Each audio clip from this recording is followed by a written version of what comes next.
Comme si tous les enfants qui sont en train de perdre leur mère, de perdre leur père, de perdre leur frère, de perdre leur sœur, vont grandir dans la joie. Si le Hamas, ils étaient 100 000 avant que cette opération ne commence, maintenant, ils sont déjà 1 million. Aucune remise en cause donc à attendre, nous disiez-vous Nicolas, de la part de Tsahal, malgré les accusations de massacre. Bon, sur la dimension de prudence qu'il faut avoir, sur la réalité de ce qui s'est passé, Sylvie Bernan, vous dites quoi ? Oui, bon, il faut toujours attendre un peu et ne pas se précipiter. Mais bon, en même temps, on est dans un cercle vicieux qu'on connaît bien. C'est-à-dire que l'armée israélienne veut éliminer les structures militaires du Hamas et veut éliminer les responsables terroristes. Donc, dès qu'elle les identifie, elle le fait. Alors, le problème, c'est qu'évidemment, c'est la Palestine, le Gaza et puis Rafah en particulier est surpeuplé. Donc, il y a à chaque fois énormément de victimes civiles. Le problème, effectivement, c'est une question de proportion. Mais c'est vrai même que... Et d'efficacité. D'efficacité, s'ils ont réussi à éliminer effectivement de terroristes, qu'est-ce qu'ils font en général les terroristes ? C'est-à-dire, le problème, c'est que ce sont des lieux qui ont été sanctuarisés, ce sont des lieux de réfugiés, et Israël les avait désignés comme ça. Mais dans ces cas-là, systématiquement, les dirigeants terroristes vont se réfugier dans ces zones. Donc ça pose un véritable problème. Et alors, en Israël, il y a des critiques de Netanyahou de manière générale, mais pas de critiques contre la guerre, parce que c'est la réponse non seulement au 7 octobre, mais en plus hier, il y a eu ces attaques de roquettes contre Tel Aviv. Et la justice internationale, eh bien, de toute façon, les Israéliens, comme d'ailleurs les Américains, considèrent qu'elle ne s'applique pas à Israël. Rina, est-ce que... Alors, il faut revenir sur cette ex-ambassadrice française pour que vous compreniez tout ce que je vous dis sur le lead française. Écoutez l'ignominie qu'elle vient de dire, la diatribe qu'elle vient de dire. Elle vient de justifier tout ce qui a été fait par Israël depuis le 7 octobre. Je l'ai laissé parler pour qu'on ait le temps de décortiquer ce qu'elle dit et que vous compreniez pourquoi je dis que l'élite française est corrompue et qu'elle mène la France à sa ruine. Parce que tout le monde voit ça. Et nous comprenons tous où va la France en voyant ça. Oui, bon, il faut toujours attendre un peu et ne pas se précipiter.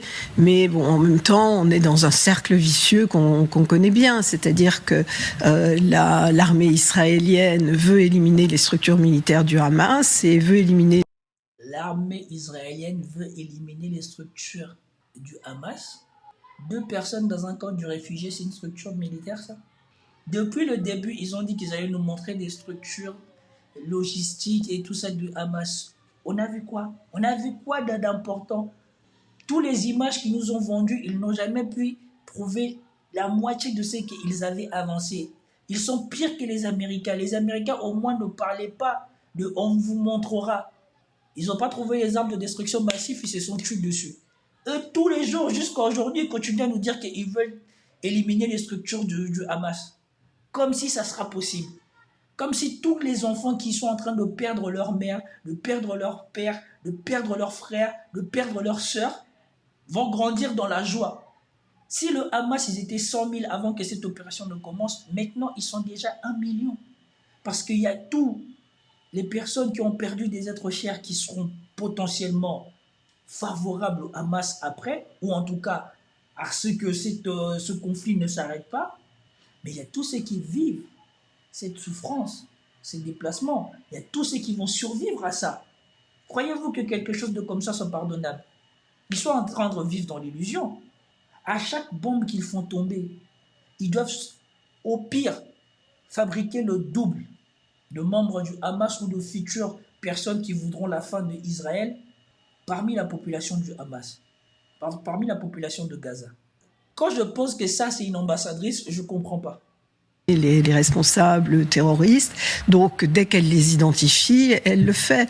Alors le problème, c'est qu'évidemment, c'est la Palestine, le Gaza et puis Rafah en particulier est surpeuplé, donc il y a à chaque fois énormément de victimes civiles. Le problème, c'est que Gaza et Rafah est surpeuplé et qu'à chaque fois, il y a énormément de populations civiles, il y a énormément de victimes civiles. Gallagher vient de le dire. Quand on a des informations aussi précises, on a deux choix. Soit on choisit de tuer des civils, soit on choisit une intervention ciblée avec les forces spéciaux. Et on rappelle qu'ils l'ont fait quand ils sont partis tuer des gens dans l'hôpital de je ne sais pas où ils avaient intervenu. Donc ils peuvent le faire, ils savent le faire. Donc rien ne justifie ce qu'ils ont fait. Et quand je pense que ça, c'est une ambassadrice de la France. Elle a été ambassadrice en France. Quand vous voyez tous ces gens, c'est pour cela que quand vous attendez le titre, vous imaginez toujours que ces gens-là sont plus intelligents que vous, que ces gens-là sont plus méritants que vous, que ces gens-là ont fait quelque chose de plus que vous. Mais quand vous allez à l'école avec leurs enfants, et quand vous avez fini votre formation, quand vous êtes autonome au niveau de votre réflexion, vous vous rendez compte qu'il y a beaucoup d'entre eux ne sont pas plus intelligents que vous. Ils font juste partie de la bonne caste. Leurs parents leur ont juste aiguillé sur le bon chemin. Parce que moi, je suis désolé. Si ça, c'est une ambassadrice, eh bien moi, je veux bien être Premier ministre. Problème, effectivement, c'est une question de proportion. Mais c'est vrai même que... Et d'efficacité. D'efficacité. Même la journaliste est plus pertinente que elle. Déjà que moi, j'apprécie pas cette journaliste, je la trouve focus quand elle parle de la Russie, mais même elle, elle se montre plus pertinente que cette dame. Cette dame nous parle de proportionnalité alors que ça fait depuis je ne sais pas combien de mois, Israël montre qu'il ne respecte aucune proportionnalité dans la manière dont il cible, vise et tue, soi-disant, ces membres du Hamas. Et donc, au bout d'un moment, on doit se poser la question de l'efficacité de leur méthode. Mais cette dame, elle est encore là. Sur la proportionnalité, il n'y a plus une question de proportionnalité. Ils ont montré qu'ils n'en font pas. Ils ne font pas dans la proportionnalité. Et à chaque fois qu'ils disent avoir tué quelqu'un, on n'est pas sûr qu'ils ont tué quelqu'un. Parce qu'ils font en sorte qu'il ne reste rien. Il ne reste pas les preuves de s'ils ont atteint leur objectif ou pas après qu'ils aient bombardé. Tout ce qu'on retrouve, c'est toutes les personnes un peu plus loin qui n'avaient rien à faire qui n'avaient rien à voir avec leur histoire. S'ils ont réussi à éliminer effectivement de terroristes, qu'est-ce qu'ils font en général les terroristes? C'est le problème. Non. Écoutez bien, s'ils ont réussi à éliminer 2 terroristes, elle n'a pas fini. S'ils ont réussi à éliminer des terroristes, alors quoi? Ça justifie d'avoir tué 40 personnes? Ça justifie d'avoir tué 40 personnes? Je vous rappelle que quand on a tué Mesrine en France, il a été tué tout seul. Et je crois la fille qui était avec lui, même pas, même je crois la femme qui était avec lui dans la voiture a survécu. Alors, qu'est-ce qu'elle nous raconte celle-là? Et soudainement, elle saute. Parce qu'elle-même, elle sait que ce qu'elle veut dire rationnellement, ça n'a aucun sens. Voilà pourquoi je vous dis que ces gens-là, ils en peuvent plus. Le niveau d'horreur est tellement au-delà de l'imaginable que on ne peut plus trouver le moyen de rationaliser, de dire quelque chose d'intelligent, de pertinent dans ce qu'on dit. On se contente de aligner les mots savants pour faire croire qu'on dit quelque chose de pertinent. Il n'y a rien à dire. C'est l'horreur absolue. Ces gens-là sont les bouchers du XXIe siècle. C'est que ce sont des lieux qui ont été sanctuarisés. Ce sont des lieux de réfugiés. Israël les avait désignés comme ça. Mais dans ces cas-là, systématiquement, les dirigeants terroristes vont se réfugier dans ces zones. Donc quoi? Donc maintenant, ça devient un piège justifié. À chaque fois, ils vont dire que voilà, allez là-bas.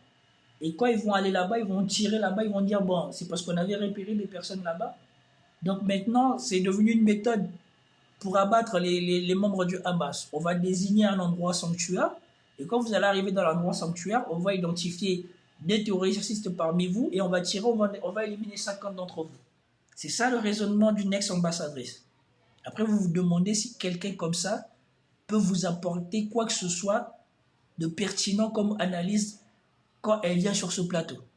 Donc ça pose un véritable problème. Et alors en Israël, il y a des critiques de Netanyahou de manière générale, mais pas de critiques contre la guerre, parce que c'est la réponse non seulement au 7 octobre, mais en plus hier, il y a eu ces attaques. Voilà. Il n'y a pas de critique contre la guerre, parce que c'est la réponse au 7 octobre. Donc, pour eux, le 7 octobre, ça justifie qu'ils massacrent tous les Palestiniens jusqu'au dernier. Alors qu'on vous rappelle, comme a dit Gallagher, ce conflit a commencé il y a 75 ans quand ces gens-là ont débarqué sur ces terres où les Occidentaux les ont envoyés là. Comme quand j'avais fait la vidéo sur Filkenkraut qui disait que voilà, Israël abat les gens qui menacent Israël. Et c'est tout à fait ça. Les autres menacent Israël et n'ont presque jamais le temps d'agir. Mais Israël abat tout ce qui bouge. Mais elle, on lui dit jamais rien. Donc Israël, c'est tuerie préventive. C'est le seul État qui a le droit de tuer avant même que tu aies commis l'acte. Si tu dis que tu vas faire quelque chose, tu mérites de mourir pour Israël. Alors, si tu as fait quelque chose, pour te tuer, on a le droit de tuer ceux qui n'ont rien fait. S'ils sont là et qu'ils traînaient à côté, ils ont le droit de mourir parce que nous, on va abattre quelqu'un qui nous a fait quelque chose. Ça aussi, c'est le seul État qui fait ça. Les Américains, les Français, les Anglais, tout ça, ils ont les moyens de faire ça. Poutine, il a le moyen de faire ça 8 fois en Ukraine, parce que Poutine sait où se trouvent la plupart du temps les quartiers généraux des Ukrainiens, mais on n'attend pas quand Poutine vise un bâtiment que on a 800 morts civils, on a 40 morts civils, mais même les frappes russes font à peine des dizaines, des unités de victimes civiles. Même eux, c'est systématiquement des dizaines de civils. Et la plupart du temps, c'est un ratio de 1 pour 10 ou un ratio de 1 pour 20. Mais vous avez une ambassadrice. Quand ça sera le tour de la Russie qui va s'égosier à raconter n'importe quoi? Mais pour Israël, c'est normal. À cause du 7 octobre, on doit massacrer les gens. Attaque de roquettes contre Tel Aviv. Et la justice internationale, eh bien, de toute façon, les Israéliens, comme d'ailleurs les Américains, considèrent qu'elle ne s'applique pas à Israël. Bien sûr, la justice internationale, les Israéliens, les Américains, bien sûr, ne considèrent pas que ça s'applique à Israël. Et j'espère que cette folle se rend compte des choses qu'elle dit. Parce que grâce à ce qu'elle dit, les autres États membres, eux aussi vont sortir de la CPI, et surtout les membres du BRICS. Et j'espère que tous les gens qui veulent participer au BRICS vont sortir de la CPI et que Poutine pourra se balader et on verra maintenant qu'est-ce qu'eux ils pourront dire. J'espère que eux tous vont dénoncer le traité de Rome et on verra maintenant qu'est-ce qu'eux ils vont dire. Puisque soi-disant ils avaient mis cette justice internationale pour assurer la cohésion et la défense des plus faibles. Mais ici on a Israël qui massacre des populations civiles, qui est poursuivi, qui est condamné, qui est sommé d'arrêter, mais que les Américains et les Israéliens disent que ça compte pas. Et elle est contente de dire que ça compte pas. Mais quand c'est pour la Russie, là, ça compte.